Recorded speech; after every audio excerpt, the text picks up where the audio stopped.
안녕하세요. 신나는 듯 신디입니다. 오늘은 충치 치료에서 가장 많이 하는 진료이죠. 광중압형 복합레진 청구에 대해서 배워보도록 하겠습니다. 광중압형 복합레진은 사실 우리가 저번 시간에 충전을 배웠었는데요. 충전에 포함되는 진료입니다. 충전에는 크게 아말감 충전, 복합레진 GI 충전, 광중압형 복합레진, 그래서 이 부분에 있는데요.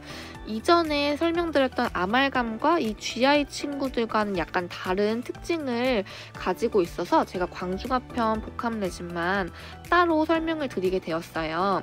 원래 충전 같은 경우는 와동 형성료랑 제가 이렇게 세트라고 말씀을 드렸잖아요. 이렇게 원래 세트 청구를 할 수 있는데 광중압형 복합레진은 와동 형성료를 청구할 수 없어요. 그래서 이런 차이점은 뒤쪽에서 조금 더 자세히 설명드리려고 하고, 지금 보시면 나의 복합레진이 있어요. 그래서 이 복합레진과 이 광중압형 복합레진의 어떤 차이를 가지고 있나요? 라고 질문하시는 분들이 많더라고요. 그래서 이 복합레진은 저희가 대표적인 재료로 클리어필을 생각하시면 되시는데, 이 클리어필은 자가중합형이에요. 자가중합형이고, 이 광중합형은 광중압기를 조사해서 할 수 있는, 우리가 흔히 생각하는 에칭 그리고 본딩을 하는 그 레진 치료를 생각하시면 됩니다. 그래서 약간 보통 이 클리어필 진료를 많이 안 보셨을 거예요. 그래서 요거 두 개의 재료는 다르다는 거 알고 계시면 되세요. 재료가 아예 다른 재료입니다. 광중압형 복합레진은요, 1치당 청구를 합니다. 치아 한 개 청구를 할 수 있고, 광중압형 복합레진은 하루에 4개까지 청구하실 수 있습니다. 그래서 저는 이걸 어떻게 외웠냐면, 광중압형을 가로를 치고 복합레진 4글자잖아요. 그래서 하루 4개까지 청구를 할 수 있다, 이렇게 외웠어요. 그래서 광중압형 복합레진은 치아 우식증에 이완된 영구치에 충치를 제거하고 치료를 하는 행위입니다. 그래서 이거는 만 5세 이상, 만 12세 이하 아동, 소아에게 하는 소아 진료이고요. 소아 진료이지만 치수 병변이 없는 치아 우식증에 이완된 영구치예요. 유치가 아니고 영구치입니다.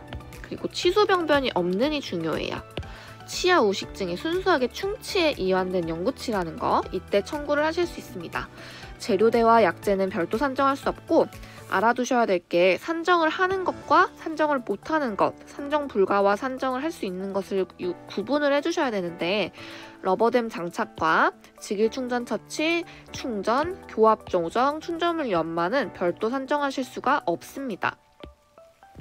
레진 치료를 하고 연마를 했어요. 높이를 조절하고 좀 다듬었어요. 다듬은 행위는 따로 이 행위료에 포함돼서 청구하실 수가 없지만, 진찰료와 마취, 엑스레이, 기존 수복물 제거는 산정하실 수 있어요.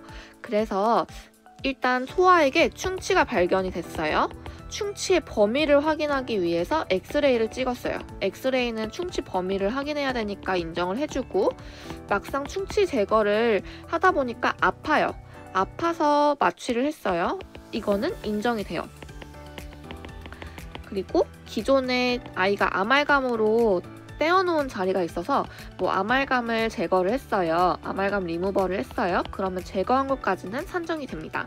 그런데 이 진료를 하면서 레진을 치료할 때 한 러버댐과 그리고 그 레진을 떼우고 나서 높이를 조정하고 다듬는 거는 산정할 수 없다는 거. 그래서 충치 범위를 알기 위해서 찍은 엑스레이, 그리고 아파서 시행한 마취, 그리고 그때 제거한 재료에 대해서는 산정을 해준다. 과정을 생각하시면서 기억하시면 외우시기 쉬우실 거예요. 레진은 6개월 이내 시행 시 50%를 재청구를 하실 수 있습니다. 그래서 아무래도 소아 진료다 보니까 침이 많이 나와서 침 방습에 실패하면 레진이 깨지거나 하실 수 있는데요. 6개월 이내라는 거. 그리고 상병명은 K02로 시작하는 우식 상병입니다. 충치에 이완된 영구치이기 때문에 충치는 우식이죠. 우식 상병을 사용하셔야 됩니다. 그리고 역시나 충전 치료 역시 만 8세 미만 소아 30% 가산이 있잖아요. 그래서 광중압형 복합레진도 만 8세 미만 소아에 30%를 가산을 주고 있습니다. 그래서 만 6세 아이와 만 12세 아이가 똑같은 레진 치료를 받았을 때 가격이 다를 수 있습니다. 알고 계시면 되시고요.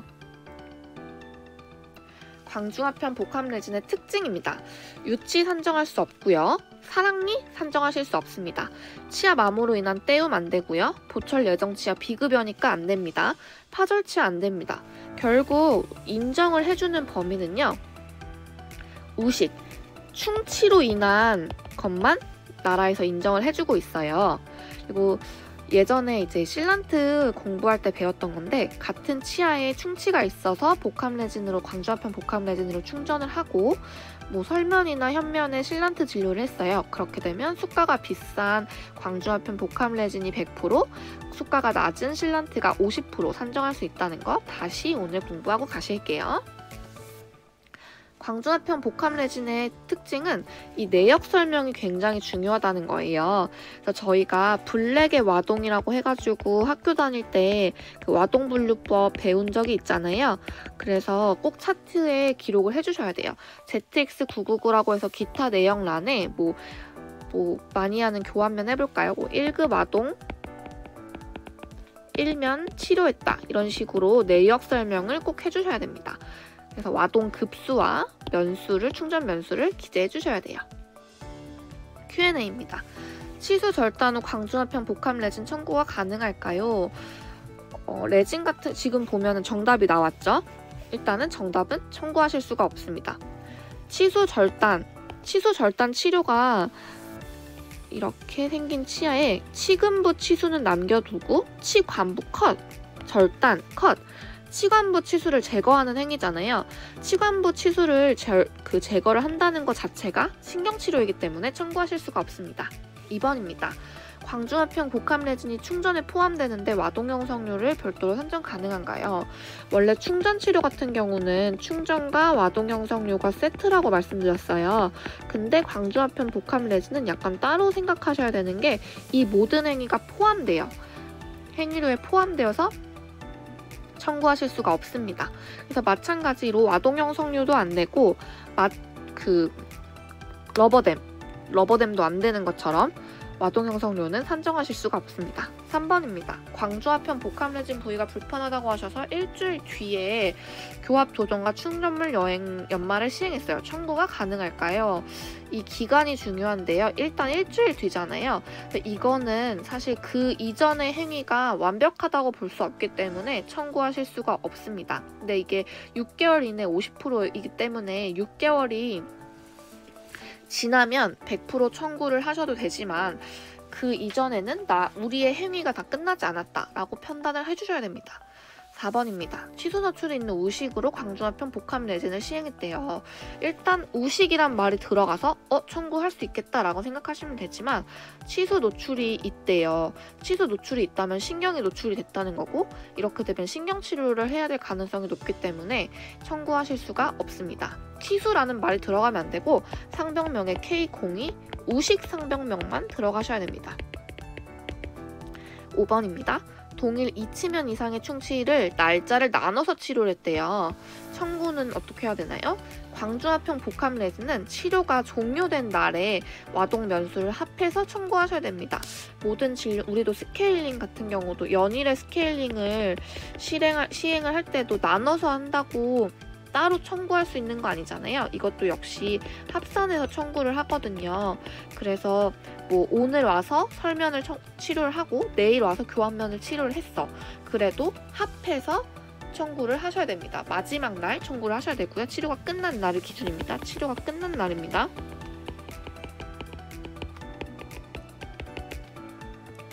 다음은 예상 문제입니다. 1번이에요. 광중화편 복합레진의 정의가 많이 나옵니다. 그래서 정의를 정확하게 기억을 해주셔야 합니다. 후속 연구치가 없는 유치의 경우 산정 가능하다. 이거는 틀린 말입니다. 유치는 일단 청구하실 수가 없습니다. 후속 연구치가 없으면 참 안타깝긴 하지만 광중화편 복합레진은 연구치 기준이라는 거. 2번입니다. 1일 4치 청구가 가능하다. 그렇죠. 광중화편 복합레진은 광중화편을 제거하고 복합레진 4글자여서 1일 4치까지 청구하실 수 있습니다. 보철물 제거 청구가 가능하다. 맞습니다. 보철물 제거는 청구하실 수가 있습니다. 광중합형 복합레진은 재료 신고를 해야 된다. 재료 신고는 틀린 말입니다. 광중합형 복합레진은 재료 신고는 안 해도 되지만요. 어떤 신고를 해야 되냐면 광중합기 장비 신고는 하셔야 됩니다.